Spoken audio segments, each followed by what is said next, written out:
A serial killer, hummus, and a nervous Lindsay Lohan. How are these things linked to last night's presidential debate?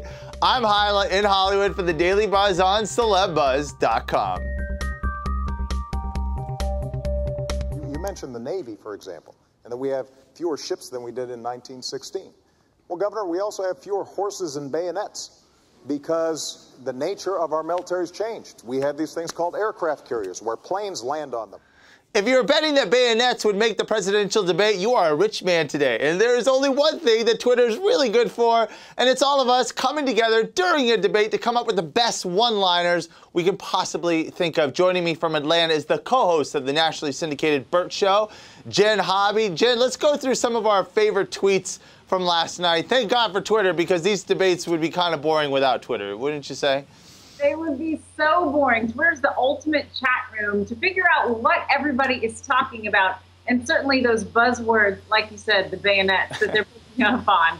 And comedians are the best at Twitter, right? And certainly during the debates. One of my favorites from Dane Cook. He's a comedian everybody loves to hate, but he's really funny. He said Romney loves talking about what he will do on day one. I bet on day two, he's going to play Dance Dance Revolution. I feel you on that. I mean, the truth is, Mr. Romney has talked about doing so much on day one. He needs that day two break to let off some steam, because there's a lot of things on his list. There's another comic that you follow that you also liked.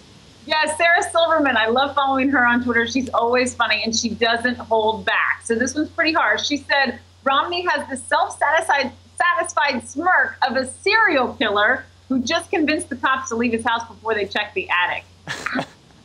I mean, that's funny, right? I was laughing out loud when I first read that. Let's jump to another comic, Aziz Ansari. He's a guy that's really funny on Twitter. You see him on Parks and Rec. He posed a question that I feel did not get enough time at the debate last night. Let's say Israel calls you up and they say, we need all your hummus. What's your move? Hashtag better debate question. Don't you feel like that is a better debate question than, oh, I don't know, if Israel goes to war?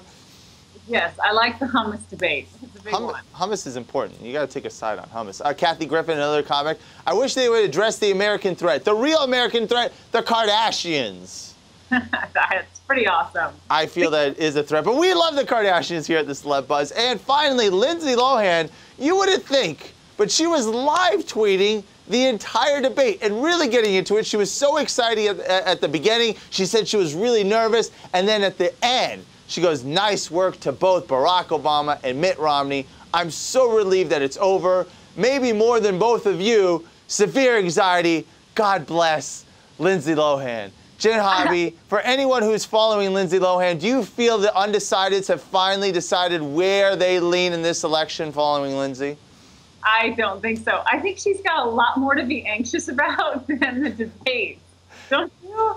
I mean, if I were her, I'd be concerned about some other things. But, yeah, maybe she will have fans that will follow her. That would frighten me if that's the case. Hey, the scary thing is she's got a ton of Twitter followers, and there might be some people that vote according to Lindsay Lohan. Jen Hobby, thank you so much for hanging out. And if you want to get in on any of this conversation, maybe share with us a favorite celebrity tweet that you found. Just use the hashtag #TheDailyBuzz. And for the latest, the biggest stories breaking right now, go to CELEBUZZ.com.